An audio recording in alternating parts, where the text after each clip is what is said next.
Ads లేకుండా latest episodes చూడండి. అదేంటమ్మా, మనం చేసుకున్న అగ్రిమెంట్ ప్రకారం లతకి పెళ్లి చేయాలని మీరు చెప్పలేదు కదమ్మా? చెప్పలేదా? కానీ ఇప్పుడు చెప్తున్నాను, మూసుకొని నేను చెప్పినట్టు చెయ్యండి. సరేనమ్మా, ఇప్పుడు ఏంటి? లతకి మేము పెళ్లి చేయాలి అంతే కదా? అవును. అయితే మాకు తెలిసిన ఒక మంచి సంబంధం తెస్తాం, పెళ్లి జరిపించేస్తాం, మా డబ్బులు మేము తీసుకుని వెళ్తాం. ఒరే తమ్ముడు, మీ డబ్బులు మీరు తీసుకుపోతారా?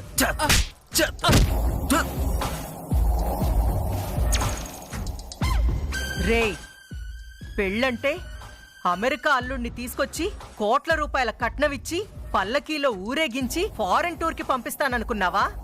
మరి కాకినాడ మొత్తంలో పని పాట చెయ్యని పనికి మాలిన వాణ్ణి వెతుకుతాం. ముష్టోడికి ఎక్కువ, దొంగోడికి తక్కువ అనిపించే ఒక ఎదవని ఎతికి మరీ పట్టుకుంటాం. వాణ్ణి తీసుకొచ్చి చర్లపల్లి జమీందారనో ముంబైలో బిజినెస్ మ్యాన్ అనో నమ్మిస్తాం. వాడితోనే లతకి పెళ్లి జరిపిస్తాం. అర్థమైందమ్మా. లత జీవితం సర్వనాశనం చెయ్యాలంటారు అంతే కదా? కరెక్ట్గా గెస్ చేసావే బాలామణి. అలాంటి ఎదవా మీ బంధువుల్లో ఎవరైనా ఉంటే చెప్పండి, లతకిచ్చి పెళ్లి జరిపిద్దాం. అమ్మా, మనలో మన మాట. ఆ లత జమీందారు కూతురు కదా, అయినా సరే పని కట్టుకొని మరి ఒక పనికిమాలని ఎదోకిచ్చి పెళ్లి చేయడానికి గల కారణం ఏంటి?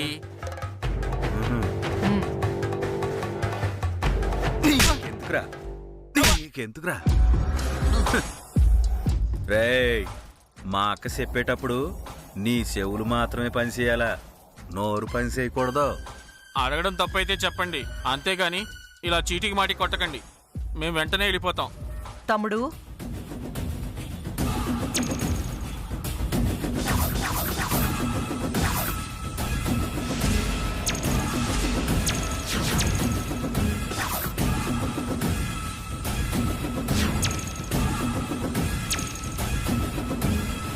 ఇంకొక్కసారి మీ ఇద్దరి నోట్లో నుంచి వెళ్ళిపోతాము అన్న మాట వింటే ఖచ్చితంగా వెళ్ళిపోతారు. అది ఇంట్లో నుంచి బయటికి కాదు, పైకి. అమ్మా, నా పర్మిషన్ లేకుండా మీరు ఇల్లు దాటి వెళ్ళిపోతే నా రహస్యాలన్నీ బయట పెడతారు. అందుకే నా పని పూర్తయ్యాకే మిమ్మల్ని బయటికి పంపిస్తాను. అప్పటిదాకా మీ ఇద్దరికీ జైలు జీవితమే. అర్థమైందా? అర్థమైందమ్మా. కాకపోతే ఈ జైలు జీవితం ఎన్నాళ్ళమ్మా? చెప్పాను కదా, లతకి పెళ్లి జరిగిన వెంటనే తన పేరు మీదున్న 50 ఎకరాల పొలం నేను నొక్కేస్తాను, దాన్ని అమ్మేస్తాను. వచ్చిన డబ్బుతో మినిస్టర్ పదవి కొనుక్కుంటాను. ఆ వచ్చిన దాంట్లో ఎంతో కొంత మీకు కూడా పడేస్తానులే. ఈ మాట అన్నారు, చాలా సంతోషంగా ఉందమ్మా. ఏమే, మీ బంధువులో నువ్వెతుకు, మా బంధువులో నేను ఎతుకుతా. ఒక పనికి మాలిన ముదనష్టపు ఎదవని తీసుకొచ్చి ఆ లతకి పెళ్లి చేసేద్దాం. ఏమంటావు? నేను రెడీ అయ్యా. ముందు చిట్టమ్మ దగ్గర బాంబు పేల్చాలి. అది లత పెళ్లికి ఒప్పుకుందా సంతోషం. ఒకవేళ ఒప్పుకోకపోతే నెక్స్ట్ డే ఏ జ్యోతిష్యుణ్ణో పిలిచి లత జాతకం ప్రకారం అర్జెంటుగా పెళ్లి జరిపించాలి అని చెప్తాం. అప్పుడు చచ్చినట్టు అందరూ లత పెళ్లికి ఒప్పుకుంటారు. ఎలా ఉంది ఐడియా? సూపర్ అమ్మా.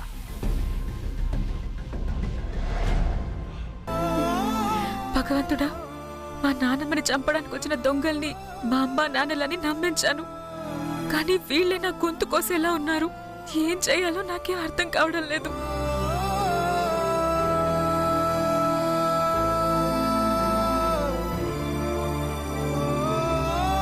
వద్దు, అక్కకి చెప్తే వచ్చి కాంతమ్మ గారితో గొడవ పడుతుంది. ఆ తర్వాత కాంతమ్మ గారు ఎలాంటి భయంకరమైన నిర్ణయాలైనా తీసుకోవచ్చు. పరిస్థితి చేయి దాటిపోతే అప్పుడు చిట్టమ్మక్కకు చెప్తాను.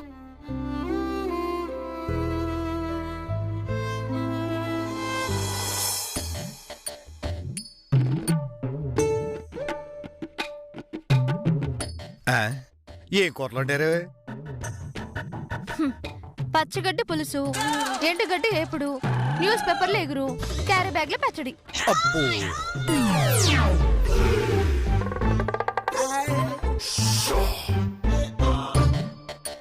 పచ్చడా? వదినా, క్యారీ బ్యాగ్లతో కూడా పచ్చడి చేస్తారేటే? హా, మీ అన్నయ్యకి అలాంటి పచ్చళ్ళే కరెక్ట్ చిట్టమ్మా. హా, అందుకే చేశాను. కడుపు నిండా తిను భాస్కరు. అర్థమైందే. ఆ సరోజ వెనకాల తిరిగానని నన్ను ఇలా టచ్ చేస్తాం అంతే కదా?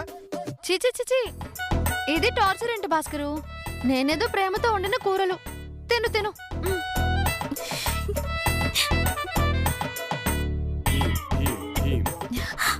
బావా, నీకు కూడా న్యూస్ పేపర్లు ఎగురండమంటే? మీ అన్నలాగా మా తమ్ముడు కూడా అలా తిరుగుంటే నీ దాకా ఎందుకు? నేనే న్యూస్ పేపర్లు ఎగురు వండి పెట్టేదాన్ని. నువ్వు తిను భాస్కరు, కడుపు నిండా తిను. హేయ్, హేయ్, ఏంటి ఇది?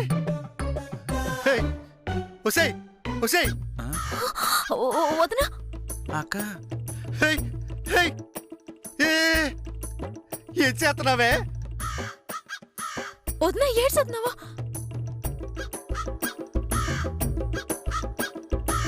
ఒసే నీలు, కొంచెమైనా బుర్రుందా? భాస్కర్ది కడుపు అనుకున్నావా, చెరువు అనుకున్నావా? ఉన్న కూరలన్నీ తన ప్లేట్లోనే వేస్తున్నావు. అతనొక్కడే ఎలా అదే తింటాడే? కదా. తినాలమ్మా, కడుపు నిండా తినాలి. ఆ, తింటావు కదా భాస్కరు? ఏడు తినేది? మంచి అనేటోడు ఎవడైనా ఇంత తిండి తింటాడా? తినలేడు, కానీ నువ్వు మనిషివి కాదు కదా. కాదా? తింటావులే, తిను. చూసేవా అమ్మా, నన్ను మంచిది కాదంటుందా? బా బా బెబ్బే బే బెబ్బే. హా. సిటీ చూడవే, ఈ ఇంట్లో ఎవరి సపోర్టు నాకు లేకుండా పోయింది. ఈ బాధ తప్పు చేయకముందు ఉండాలరా. హా? తప్పు చేస్తున్నాడు ఎవడన్నా సరే, తిట్టినప్పుడు పడాల్సిందే. ఛీ, నీ సపోర్ట్ కూడా నాకు లేకుండా పోయింది. తిను. టీలు, నేనెంత అన్నం తినలేనే. తినకపోతే మనకు పుట్టబోయే బిడ్డ మీద ఒట్టు. హుసే, ఎంత మాట అన్నావే? ఇప్పుడు సచ్చినట్టు ఈ అన్నం మొత్తం తినాలా? తిను భాస్కరు, లేదంటే కడుపులో ఉన్న నీ కొడుకు కూడా థూ అని ఉమ్మేస్తాడు. అయ్యో! అంత మాట వద్దులేవే, తింటాను తింటాను.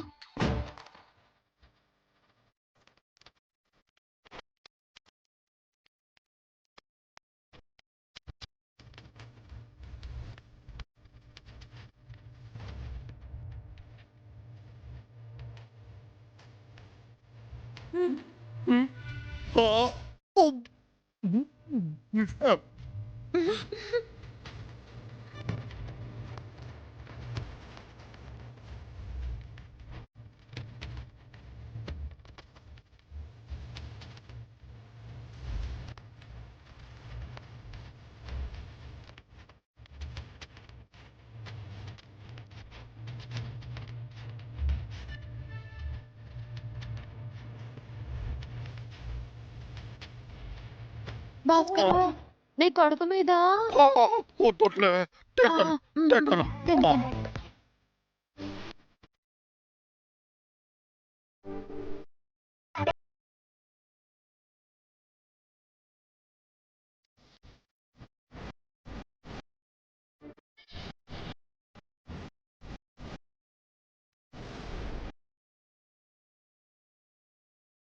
అబ్బా, నా వల్ల కావట్లేదు. అబ్బా, అమ్మా, ఓ నాయనో. చెప్పాను కదా, నీ కొడుకు మీద.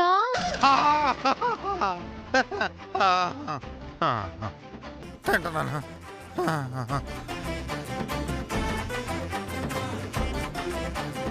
అబ్బా, అబ్బా.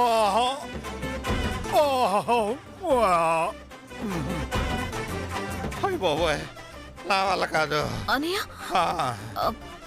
చేతులు. అమ్మా అయ్యో.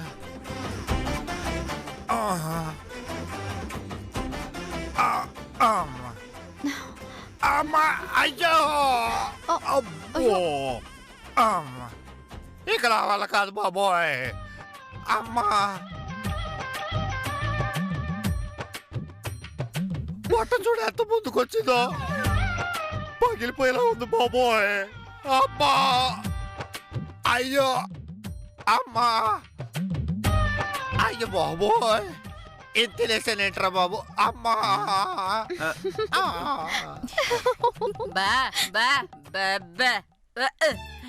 అక్క మరీ ఇబ్బంది పెట్టకక్క, పాపం ఎంతైనా మన బావే కదా. చాలే అపరా, చేసుకున్నోళ్ళకి చేసుకున్నంత అంటారు, చేసుకున్నాక అనుభవించని. అసలు నువ్వు అర్థమై చావట్లేదే. భాస్కర్ రానంత వరకేమో నా మొగుణ్ణి తీసుకురండి అని నానా గొడవ చేశావు. తీరా తీసుకొస్తేనేమో అతన్ని టార్చర్ చేస్తున్నావు. మళ్ళీ వెళ్ళిపోయాక నా మొగుణ్ణి తీసుకురండి అన్నావనుకో, ప్రాణం తీస్తాను. ఏమనుకున్నావు?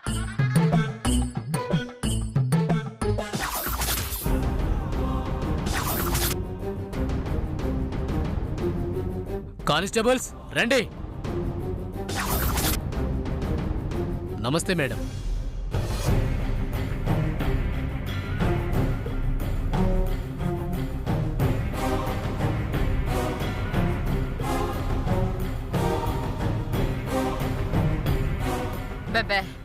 ఏడ్ సార్ ఇలా వచ్చారా? మర్చిపోయారా మేడం? మీకిచ్చిన 2 రోజుల గడువు అయిపోయింది. మీరిచ్చిన మాట ప్రకారం మందాకిని గారిని అప్పగిస్తే మీ నాన్నగారిని వదిలి వెళ్ళిపోతాం.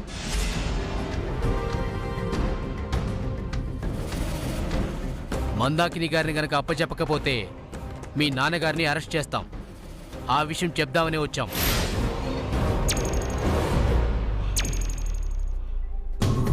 అయ్యో రాత, ఇంకెక్కడ మందాకిని నాయనా?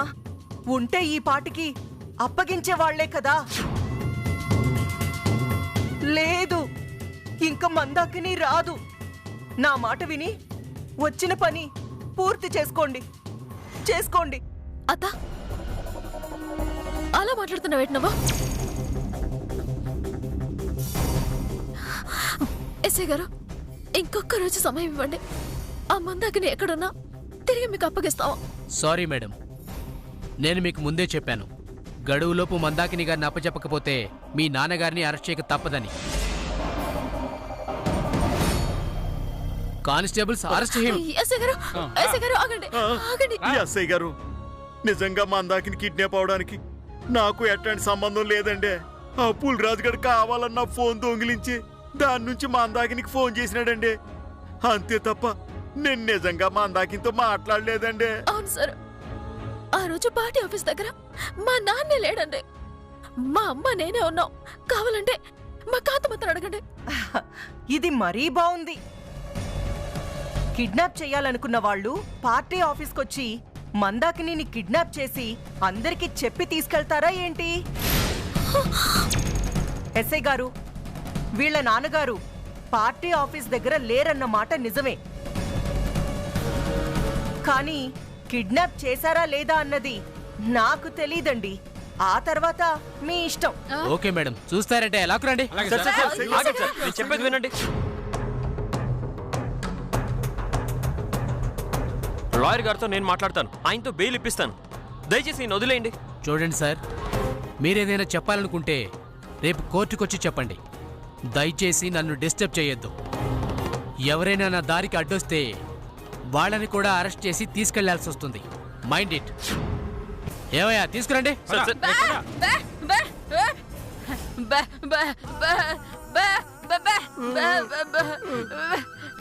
నువ్వు ఆగవే. మా అమ్మ మాటేనండి. మా నాన్నకే పాపం తెలియదండి. ఆయన వదిలిపెట్టండి. చూడండి అమ్మా, ఏదైనా ఉంటే కోర్టులో తెలుసుకోండి. ఇక్కడ నన్ను ఇబ్బంది పెట్టద్దు. ఏయ్, తీసుకురండి.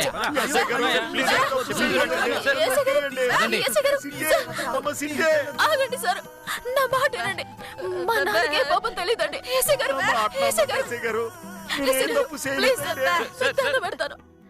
మా నాన్నకేం తెలియదండి. ప్లీజ్ చిట్టమ్మ, దయచేసి నన్ను ఇబ్బంది పెట్టకండి. కానిస్టేబుల్ స్మో. ఎస్ఐ గారు, నేనే తప్పు చేయలేదండి, నన్ను ఒకేయండి. Sir sir sir please sir, ఒక్కసారి మా లాయర్ గారికి ఫోన్ చేస్తాను. చేయండి సార్, ఖచ్చితంగా చేయండి. కాకపోతే ఇక్కడికి రమ్మని కాదు, డైరెక్ట్గా కోర్టు దగ్గరికి రమ్మనండి.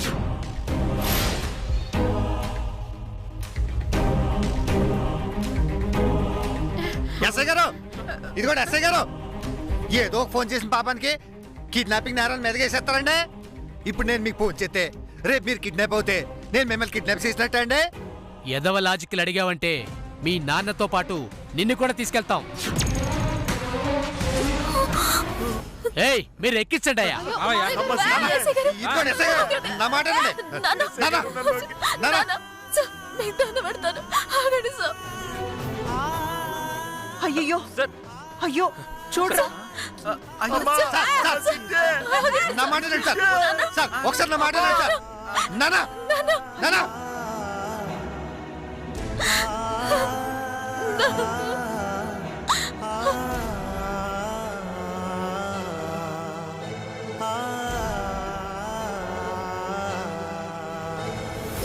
చిట్టమ్మా, నువ్వేం కంగారు పడకు, మనం లాయర్ గారితో మాట్లాడదాం, ఎంతవరకైనా వెళ్దాం.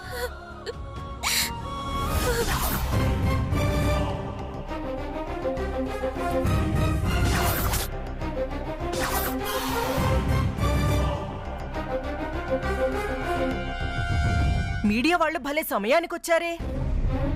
మేయర్ గారు, మీ ఆయన గారు కిడ్నాప్ కేసులో జైలుకెళ్లిన విషయం మీడియా వాళ్ళ దాకా వెళ్ళినట్టుంది. అందుకే పాపం మీ దగ్గర ఇంటర్వ్యూ తీసుకోవడానికి వచ్చారు. అసలు ఏం ఎవరు రమ్మన్నారు? అల్లుడు గారు, వాళ్ళు ఒకరు రమ్మంటే రారండి. వాళ్ళకి కావాల్సిన న్యూస్లు దొరికితేనే వస్తారు.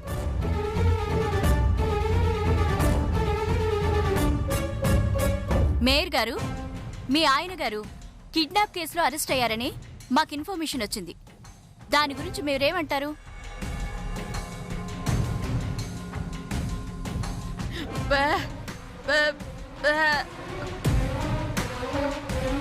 ఓ సారీ, మీరు మాట్లాడలేరు కదా. చిట్టమ్మ గారు, మీ నాన్నగారు కిడ్నాప్ కేసులో అరెస్ట్ అయ్యారట కదా, దాని గురించి మీరేమైనా చెప్పదలుచుకున్నారా? అవును, మా నాన్న ఎలాంటి తప్పు చేయలేదు.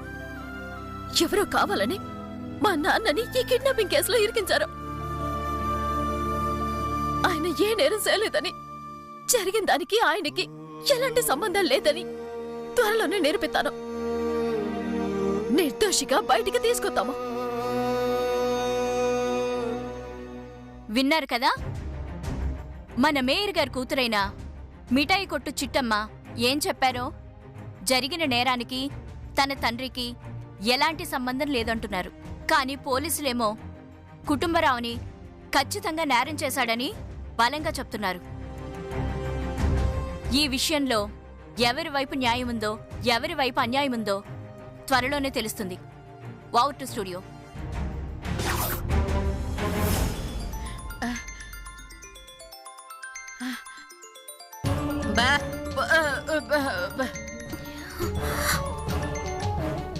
నమస్కారం ఎమ్మెల్యే గారు.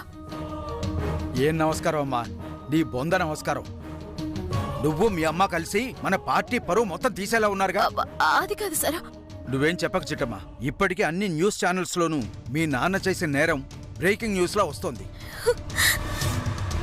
ఇది హైకమాండ్కి వెళ్ళిందంటే వాళ్ళు మీ అమ్మని పార్టీ నుంచి సస్పెండ్ చేసే అవకాశం ఉంది. ఆ తర్వాత నేనేం చేయలేనమ్మా. ఆ విషయం చెప్దామని నీకు ఫోన్ చేశాను. ఎమ్మెల్యే గారు, దయచేసి మీరు కూడా నన్ను అపార్థం చేసుకోకండి. రేపు ఉదయం వరకు మాకు సమయం ఇవ్వండి. మా నాన్న ఎలాంటి నేరం చేయలేదని నేను నిరూపిస్తానండి. సరే అమ్మా, నీ మీద నమ్మకంతో నువ్వు అడుగుతున్నావు కాబట్టి రేపు ఉదయం వరకు నేను నీకు సమయం ఇస్తున్నాను. ఈలోపు మందాకిని ఎక్కడున్నా సరే తీసుకొచ్చి పోలీసులకు అప్పగించావా, మీ అమ్మ మేయర్ సీట్లో కూర్చుంటుంది. పొరపాటున అలా జరగలేదో మీ నాన్న జైలుకి వెళ్ళడం తప్పదు. మీ అమ్మ మేయర్ సీట్ దిగక తప్పదు. ఆ తర్వాత నన్ను తిట్టుకోవద్దు. ఉంటాను. అలాగే సార్.